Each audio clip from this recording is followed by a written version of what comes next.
جب وہ تشریف لائے تو انہوں نے اور باتیں سائنس کی کرتے رہے، میں ایک ڈیوٹی کے طور پر وہاں بیٹھا تھا، میری لائن نہیں تھی سائنس کی. جب انہوں نے یہ کہا کہ جتنا بھی علم ہے اس پوری کائنات میں، ایک تو نون کا معلوم کا علم ہے، ہم یہاں بیٹھے ہیں، یہ بچے ہیں لیکن یہ مائکروفون ہے، یہ میں کر رہا ہوں، یہ پھول ہے، یہ ڈرگ ہے، یہ نون کا معلوم کا علم، اور ایک لامعلوم کا علم. لامعلوم کی دنیا معلوم سے بہت بڑی ہے، وسیع تر ہے، اور اس کا پھیلاؤ بہت زیادہ ہے. اور جتنا بھی علم ہے جو کہ انسان کو عطا کیا جانا ہے وہ لامعلوم کی دنیا سے آتا ہے، لامعلوم کی دنیا سے آتا ہے اور انسان کو ملتا ہے، مفت مفت ملتا ہے. اور وہ آل نوئنگ گاڈ کی. جب انہوں نے آل نوئنگ گاڈ کا تو میں نے کہا یہ تو ہے اللہ یہ کہتے کہ یہ تو ہم اسے عظیم میں مطلق کہتے ہیں، یہ آل نوئنگ گاڈ ہے. تو اس نے کہا کہ میں نے اتنی بڑی ڈسکوری کی ہے اور اتنا نام پایا ہے اور میں نوبل پرائز ون کیا ہے اور دنیا جانتی ہے، تو یہ سارا علم اس میں میرا کوئی کمال نہیں، یہ لامعلوم کی دنیا سے مجھے مفت ملا اور اللہ کی طرف. پھر میں چونکا اور میں نے کہا یہ اتنا بڑا سائنٹسٹ ہو کے یہ کیسی بات کر رہے ہیں. تب میں ان کی خدمتوں میں حاضر ہوا شام کو بدل میں نے کہا یہ جو بات آپ نے کی، اس نے کہا دیکھو میں تمہیں آسانی کے لیے سمجھاتا ہوں کہ اللہ کا ایک بہت بڑا گیٹ ہے تمہاری سمجھ کے لیے، اور وہ گیٹ ساگوان کی لکڑی کا بنا ہوا ہے، اس کے آگے اسٹین لیس اسٹیل کا ایک سریا، اس کے ساتھ علم کی پوٹلیاں لٹک رہی ہیں دھاگے کے ساتھ بندی. اللہ جب چاہتے ہیں، جب اس کی مرضی ہو، جب وہ ٹھیک ہے جو کچھ وہ سمجھتا ہے وہ کینچی سے ایک دھاگا کاٹ دیتا ہے، وہ پوٹلی جو ہے وہ پیراشوٹ کی طرح اترتی ہوئی کسی انسان کی جھولی میں آ جائے. تو تمہارا کوئی کمال. میں کہا آپ کیا کرتے ہیں؟ کیا لگا ہم ہر وقت ناچتے رہتے ہیں. سائنٹسٹ کا کام ہے کہ وہ ناچتا رہے، وہ دھمال ڈالتا رہے. ہم اپنی لیبارٹری کے اندر 24 گھنٹے بغیر سوئے دھمال ڈالتے رہتے ہیں اور اپنی جھولی آگے پھیلاتے رہتے ہیں، کیونکہ جب تک جھولی پھیلی ہوئی نہیں ہوگی آنے والی چیز کا پتہ نہیں کہ وہاں کہاں سے. اس لیے ہم 39 سائنسدان تھے ایک لیبارٹری میں کام کرتے، میری جھولی میں یہ آ گئی اور اوپر سے ایسا ہوئی تھی میرا کمال. میں نے کہا سر میں یہ بات مانتا نہیں، آپ نے اتنی ایفرٹ کی اس کے پیچھے سائنس کی. کہنے دیکھو ایک بیماری میں 1950 کی بات کر رہا ہوں 13 مہینے کی. کہنے لگے میرا علم بس یہاں تک ہی محدود ہے جہاں تک تمہارا ہے. ایک بیماری ہے بڑی خوفناک اور بہت خطرناک، اور ہم انگلستان والے لاکھوں پاؤنڈ اس پر خرچ کرتے ہیں اور امریکہ والے کروڑوں ڈالر، لیکن اس کا کوئی علاج نہیں ملا. لیکن میں یہ سمجھتا ہوں کہ اس کا علاج حلیم مطلق کے پاس تو موجود ہے، وہ تو جانتا ہے. تو میں نے کہا سر میں اسی ملک سے آیا ہوں اور ہمارے ملک میں ٹی بی بہت ہے، غریبی. نو ٹی بی وہ تو کچھ بیماری نہیں، ٹی بی سے تو اتنی مرتبہ ملا، یہ تو بہت خوفناک.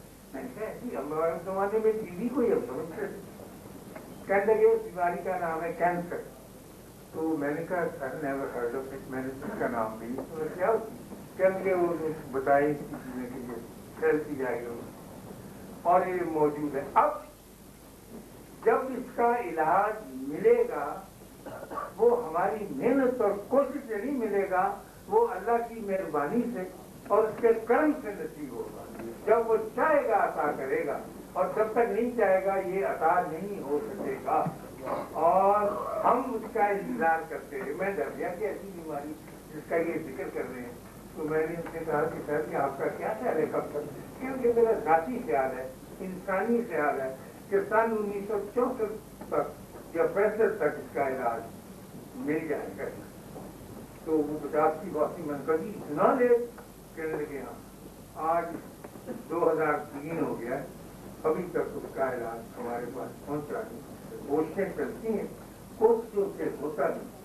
یہ بڑی میں تکلیف سے بات، لیکن آپ صوفی لوگ ہیں، کوشش سے کچھ ہوتا نہیں، ماننے سے ہوتا ہے، سمجھ جانے سے ہوتا ہے، اور پوری کے پوری سرنڈر کرنے سے. سرنڈر کرنا، اپنے آپ کو ڈھال کے حوالے کر دینا، دوزانو ہو جانا، یہ بڑا مشکل